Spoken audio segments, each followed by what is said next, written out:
Good evening once again. It's Monday, I think it's the 12th of February today, but it's time for our usual Monday review show. And this is where Keith and I go back over various incidents of the last week.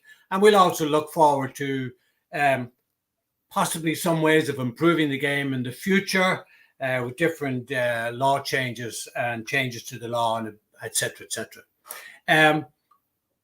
I would like to encourage you to please send in your little comments or your questions. You can swipe at the bottom right-hand side of your screen there.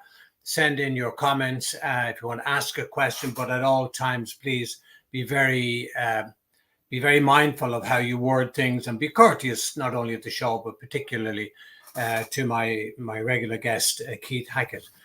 Good evening again, Keith. Great to see you. So much happening last week. I guess we have to, and we won't have time, and lots of people sent in lots of questions already onto to the show, facebook.com/Hanging Judge Ref. And the latest bombshell, if you like, to hit the football world is this whole thing about a blue card. Now, remember already we have yellow cards, we have red cards, we even have white cards for good behavior and all that sort of thing. But now we're talking about a blue card. And I've said enough now, Keith, so I'm going to shut up. So will you explain to the viewers what the blue card's all about?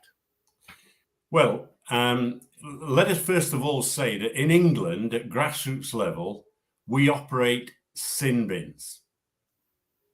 And the sin bin is there where the player being shown a yellow card goes off, a yellow card for dissent only. It's only applicable on dissent. And the player then goes off for 10 minutes. It's worked quite effectively in grassroots football as a deterrent, because it's not only an individual punishment, it's a team punishment as well. The negative is that on occasions, the team that goes down to 10 men will start delaying tactics.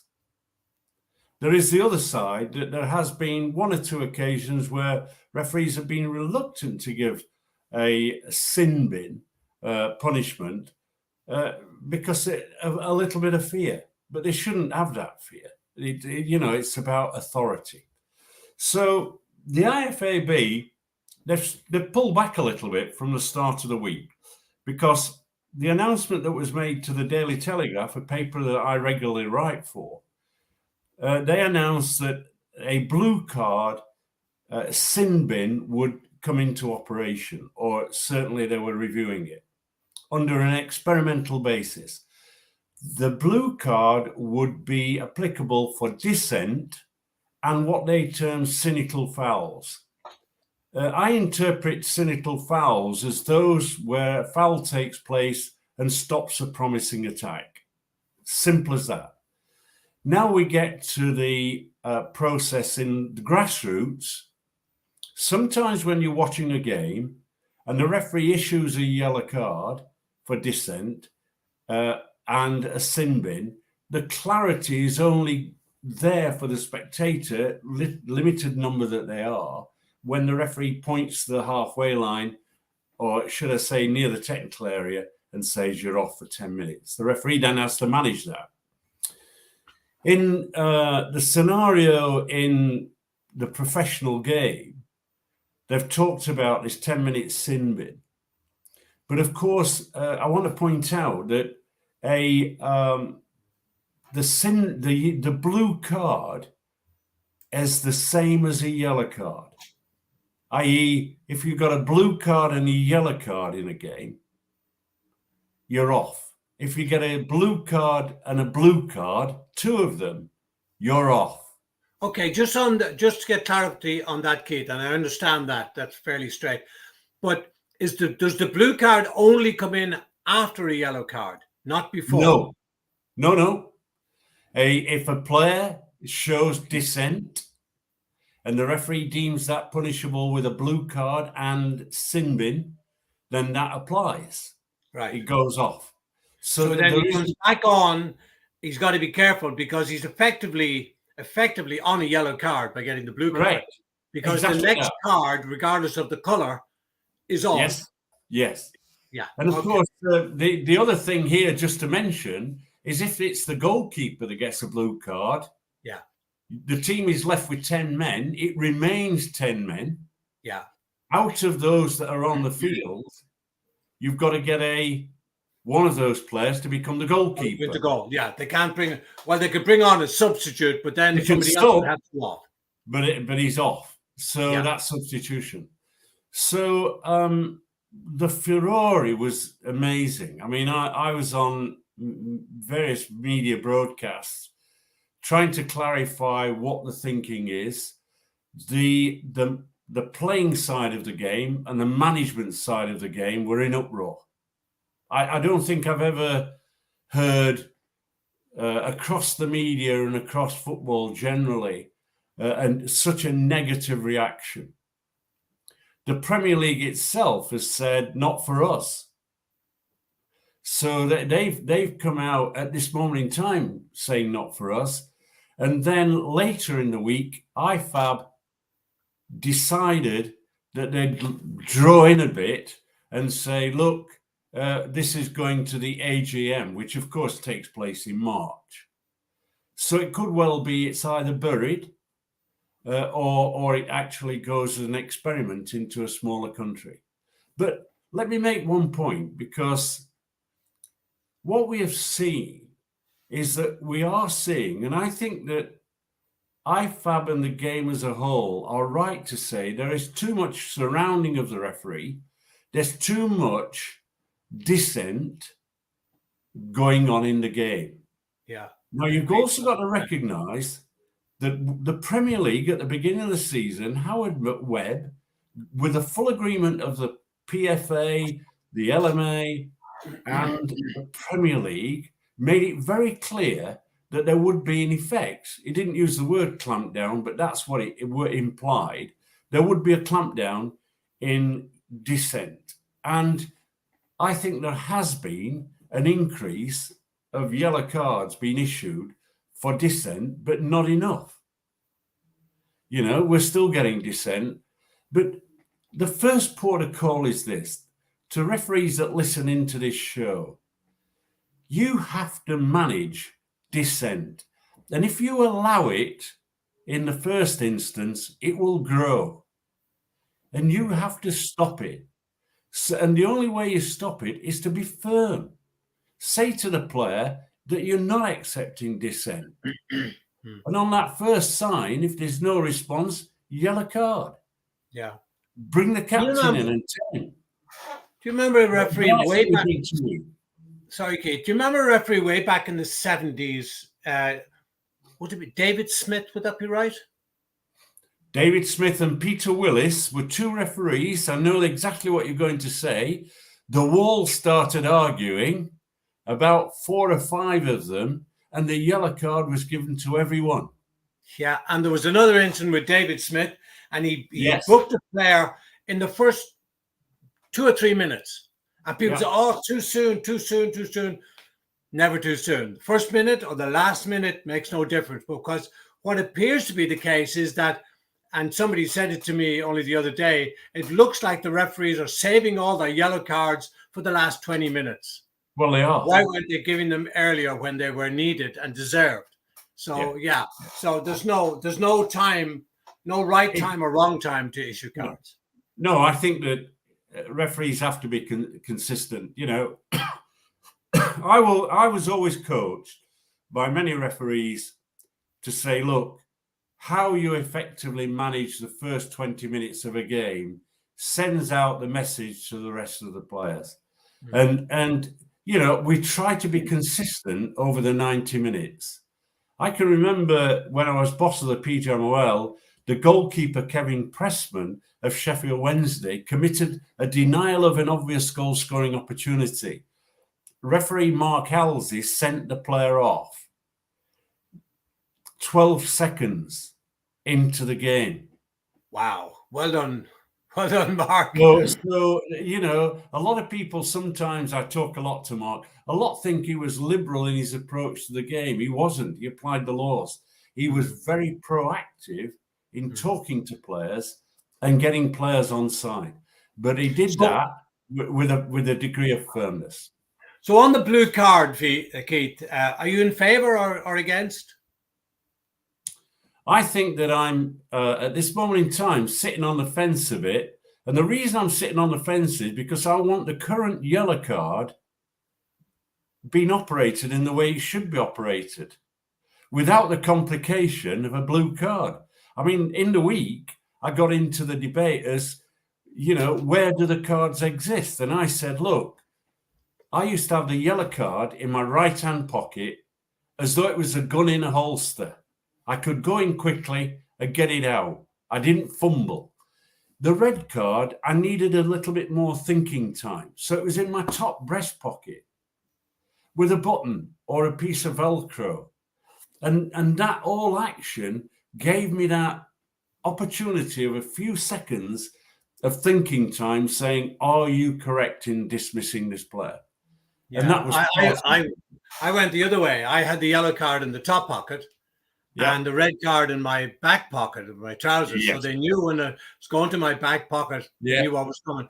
Keith, just wondering, like in rugby, for example, that if the yellow card meant 10 minutes in the bin, so instead of introducing another card, could we not sort of change the rules around the cards and either bring in the blue card and dispense with the yellow, so the guy's off the field for 10 minutes, and if he comes back on again, well, then he's off, as happened in the France-Ireland rugby game, not this week on, but the previous week, where French player got the yellow card. He was off for 10 minutes, and I think in the second half got a second yellow, and they equated that to a red card. Instead of bringing more cards, either leave the ones where they are, but just give them more effectiveness, and make the yellow card or blue card. Don't have another one or the other, and have that as the 10 minutes in the bin. And then if they come back on, then the other alternative is the red card. Instead of is it not giving a player another chance and another chance? I mean, how many chances do they need? Well, I mean, as I see it with the blue card, as stated by what I read with the IFAB, it has additional powers to the yellow, because a yellow card, is a yellow card. It's a caution. It's supposed to. But the guy still stays on the field. Yes. So a lot of them will take a yellow card for the team. Yeah. So for me, if they seriously want to improve the image of the game, there's no reason why they shouldn't stick with a yellow card as it is at the moment, and the referee pointing to the area where the sin bin near the technical area should be. So, the question is, does the IFAB believe that the sin bin will improve player behaviour on the field of play? Just want to bring I've seen at grassroots that happen. But, at a professional level, you'll get arguments with some spectators will go back and say, as happens occasionally now, when someone gets a red card, I've been shortchanged. I came to watch a football match with 2 to 11 players. These are the legal challenges that sometimes exist. I once had a lawyer write to me saying that he was very concerned the referee had played 2 minutes short. And he'd had that confirmed by looking at Sky clock on the television. And I had to write back a very nice letter saying, thanks for your observations. Here is the law 5, where it states quite categorically the sole timekeeper is the referee. Absolutely. And that was the end of the matter. I got a very nice letter back saying thank you very much. But so I think to really get to it, my honest view is this.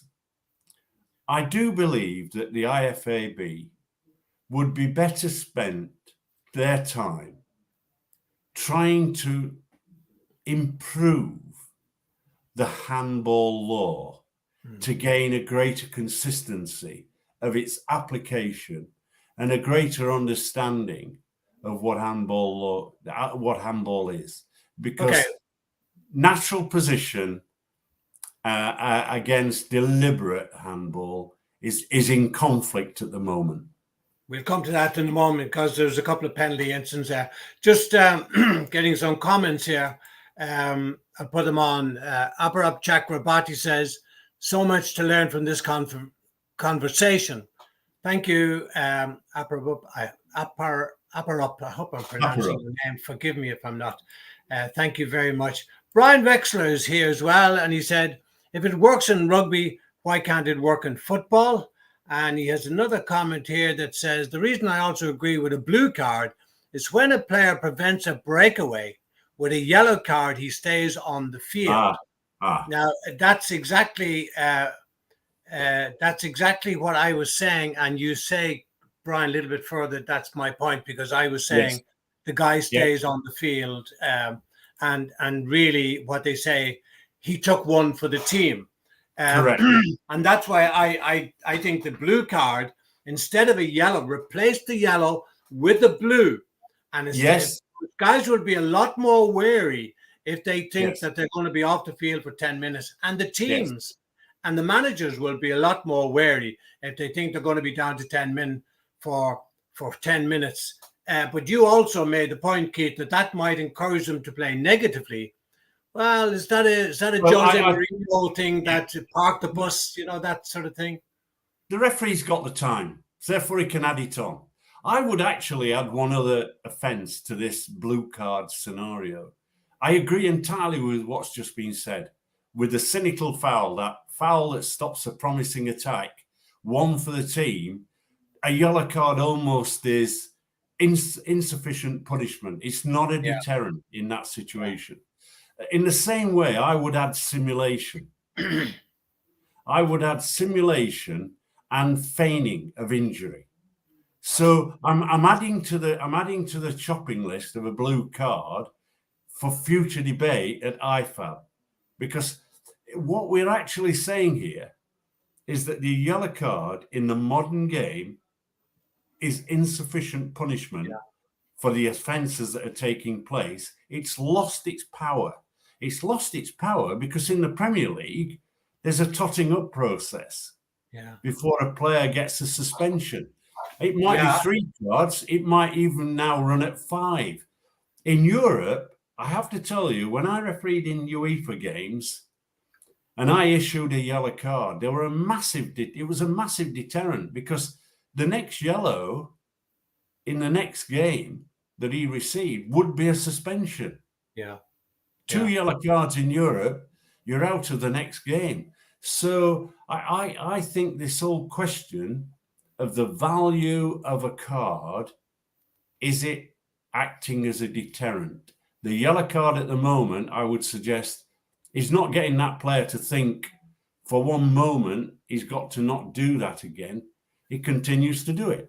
And the other thing, Keith, is that when I said earlier, the player will take a yellow card for the team. Now, there could be maybe this is me, but there could be a conspiracy among the players. Say, "Oh, you got booked. I'll take the guy down this time. Then I get booked, and I've got to be careful. Now you take the guy down the next time." So it can be a rolling effect. But in the meantime, all the players are still on the field. The team still has 11 players, and maybe 3 guys have got booked in the space of 4, 5, 6 minutes. Where if one of them was off the field, forget about the yellow card, bring in the blue card, or give the yellow card more authority, as it were, and make it a blue card, if you know what I mean. So that, in other words, like rugby, when they get a yellow card, they're gone for 10 minutes. Yeah, I mean, I think there might be less yellow cards as well. I just think that rugby demonstrates all the time what needs to be done in football. The authority of the referee, the way the referee communicates. I watched the Scotland game where I thought it was a try. I generally thought that the ball was down on the player's leg and then down onto the ground. So I believe that was grounding. I generally believe that was a try. However, the interrogation of that incident by the match officials and the TMO was incredible. I was informed, and it was pure entertainment, but educational at the same time. I'm not a rugby man, but I could see how any form of doubt that the match officials had, and he had a doubt, he wasn't going to award a try. Credit to him that ultimately we can say afterwards we think or we might or whatever. The guy who made the decision made it with the best interests and the knowledge and information that it had in front of him. And if he says it's not a try, it's not a try. And what I think doesn't matter. Now, I think you and I have discussed this before, maybe we haven't, but if a player deliberately sets out to injure another player, thereby causing him to go off the field for treatment, which could be 30 seconds, could be a minute, could be 2 minutes, shouldn't the offender also be off the field for that amount of time so that both teams are down to 10 men? Well, let's first of all look at the process now that we operate in the Premier League. And that is, if a player is injured by a challenge worthy of a yellow card, then what has happened in practice is that the referee delays any restart of the game and takes his time to make certain that the player is as good as fit, but he still has to go off. Yeah. Now, that situation has changed, because if a player, having received treatment on the field of play, now goes off, he has to stay off the field of play for 30 seconds, right? This is an action by the game to try to stop acts of simulation, delaying tactics that we see exist. So in that point, for me, I think we need to move towards that situation where a player who has committed a challenge, that has created an injury, should go off with the player that's been treated. Because is that not a double punishment then on the team of the player who's been injured? Because if let's assume he's been genuinely injured. Now yes, it is. Yeah. He goes off, and assuming he has been injured, so he's going to take a bit of time to get his ankle back together or his shin or whatever, but he's got to stay off. So that's a double penalization of that. I mean, the other guy stays on. Yes, it extends the punishment of the guy who's actually taken the pain for that situation. I think sometimes, one of the dangers of football when it introduces any change, it has to think through the what ifs. I mean, if we were, when I was boss of the Premier League refs, these are the areas we would discuss as a group of referees. How are we going to apply the laws of the game in a satisfactory manner? And then we would inform the clubs how we're going to apply on these situations. And I think this whole aspect of, all laudable actions by the PGMOL in the first period prior to the season saying we're going to do this. If you remember, alongside that was we're going to deal with the time, and we're going to be really adding on time. Look how it's come down. Can you remember those 14 minutes? And absolutely. They've gone, haven't they? They've gone. They have. Yeah. Is that because referees think that the players are behaving better and not delaying so much, or is it referees suddenly getting a little bit weak on that in that particular area? Ultimately, I know they're the sole timekeeper, but it's amazing how we have that impact. This is what we're going to do, and it lasts for about 6 weeks. I would say it's the latter. I think the referees are not adding on as much time, perhaps, as should be. And goals have been scored in those extra minutes. In fact, one team recently scored 2 goals in the time added on at the end of the game. Just a comment from Brian here. He says, my other gripe is the shirt pulling and holding of players is ridiculous. Nunes was pulled down recently in the box and nothing was given. Without mentioning one particular game because it's going on all the time. The amount of pushing and shoving in the penalty area, literally, it's like tag wrestling. Wrestling. Yeah. The pull and the referee goes in. He said, "No, none of that." No sooner steps back and they're at it again. So, in my opinion, it should be one of two things. It's either a free kick to the defending team. This is not a corner kick or a free kick. It's either a free kick to the defending team out, or it's a penalty kick to the attacking team. No talking, none of that nonsense, but it's not happening. Well, the additional thing on that, Errol, is of course unfair impeding. We're now getting impeding of the goalkeeper, and this is proving to be a difficult one. If you remember, in recent weeks, we've seen two goalkeepers, in my opinion, deliberately blocked. Absolutely, by the forward who's standing on. I don't know if it was you or certainly someone who was in correspondence with me said, why don't we adopt what we adopt with free kicks? That is, at free kicks, of course, the defending wall has to be 9.15. Yeah. But that was me. Yeah, that was you. And I thought, when somebody comes up with an idea, and I think there's a lot of positivity about saying at corner kicks, there's got to be a 1 meter gap between the player, attacker, and defender, or at least the goalkeeper. He's got to have that ability to be able to go for the ball without being impeded. But these are the challenges, I think, that in the modern game. And he's absolutely right. Núñez was grabbed. He was brought to the ground. It's now a regular occurrence. There was a well-known journalist who I had a long conversation, Hugh McIlvenney, the late Hugh McIlvenney. Yeah, I know the name very well. The game. And he penned the word grappling. Why Mr. Hackett is grappling in the penalty area going unpunished? My response was weak refereeing. Yeah, absolutely. 100%. It's the referee's job. He has ultimate control, and they're not doing their job. Kate, there were two incidents of handball, and this is exercising a lot of people.